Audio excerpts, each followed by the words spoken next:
BP, diabetic, kidney, liver, cancer లాంటి సమస్యలతో బాధపడుతున్నారా? అయితే ప్రముఖ clinical metal toxicologist doctor Praveen సక్సేనాని సంప్రదించండి.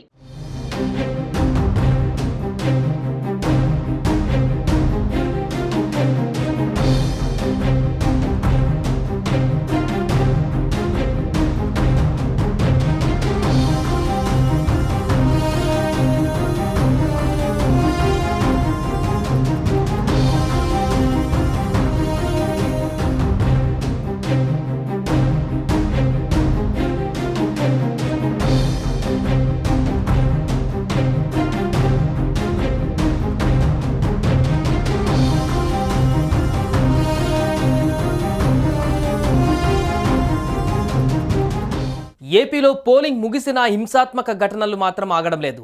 పల్నాడు జిల్లాలో పలుచోట్ల వైసీపీ, టీడీపీ మధ్య ఘర్షణలు జరిగాయి. పోలింగ్ రోజు తర్వాత కూడా ఘర్షణలు తలెత్తడంతో ఈసీ రంగంలోకి దిగింది. ఈ క్రమంలో ఎన్నికల సంఘం, పోలీసులు కీలక నిర్ణయం తీసుకున్నారు. పల్నాడు జిల్లాలో 144 సెక్షన్ అమలుకు ఆదేశించారు. ఎన్నికల సంఘం పరిస్థితిని ఎప్పటికప్పుడు సమీక్షిస్తోంది. పోలింగ్ సందర్భంగా పల్నాడు జిల్లాలో చెలరేగిన హింసాత్మక సంఘటనలు రెండవ రోజు కూడా కొనసాగడంతో ఈసీ 144 సెక్షన్ అమలుకు ఆదేశించింది. ఈ మేరకు జిల్లా పాలనాధికారి శివశంకర్ పోలీస్ శాఖకు ఉత్తర్వులిచ్చారు. నరసరావుపేట లోక్సభ స్థానంతో పాటు నరసరావుపేట, వినుకొండ, సత్తెనపల్లి, పెదకూరపాడు, గురజాల, మాచర్ల అసెంబ్లీ నియోజకవర్గాలలో మంగళవారం సాయంత్రం 6 గంటల నుంచి తదుపరి ఆదేశాలు జారీ చేసే వరకు 144 సెక్షన్ అమల్లో ఉంటుంది. ముగ్గురికి మించి ఎక్కువ మంది గుమికూడవద్దని, సభలు, సమావేశాలు నిర్వహించకూడదని, అనుమానాస్పదంగా సంచరించకూడదని పోలీసు అధికారులు హెచ్చరించారు.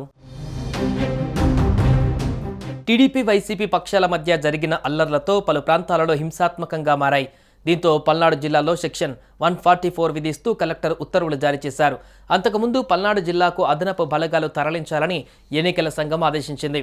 పల్నాడు జిల్లాలోని మాచర్లతో పాటు పలు నియోజకవర్గాలలో నెలకొన్న పరిస్థితులపై అధికారులు ఎన్నికల సంఘానికి నివేదిక ఇచ్చారు. దీంతో జిల్లాలో నిషేధాజ్ఞలు అమలు చేయాలని కలెక్టర్ ఆదేశించారు. మాచర్లలో మరోసారి దాడులు జరిగే అవకాశం ఉందనే సమాచారంతో అలర్ట్ అయిన పోలీసులు నిషేధాజ్ఞలు విధించారు. ఈసీ ఆదేశాలతో పారామిలిటరీ బలగాలను పల్నాడుకు జిల్లాకు డీజీపీ పంపారు. ఇక మాచర్ల పట్టణంతో పాటు గ్రామాలలో పోలీస్ చెక్పోస్టులు ఏర్పాటు చేశారు. దాదాపు 1000 మంది అదనపు బలగాలను పల్నాడు జిల్లాకు తరలించారు. సుమన్ టీవీలో మీ పర్సనల్ అండ్ బిజినెస్ ప్రమోషన్స్ కోసం కింది నెంబర్కి కాంటాక్ట్ చేయండి.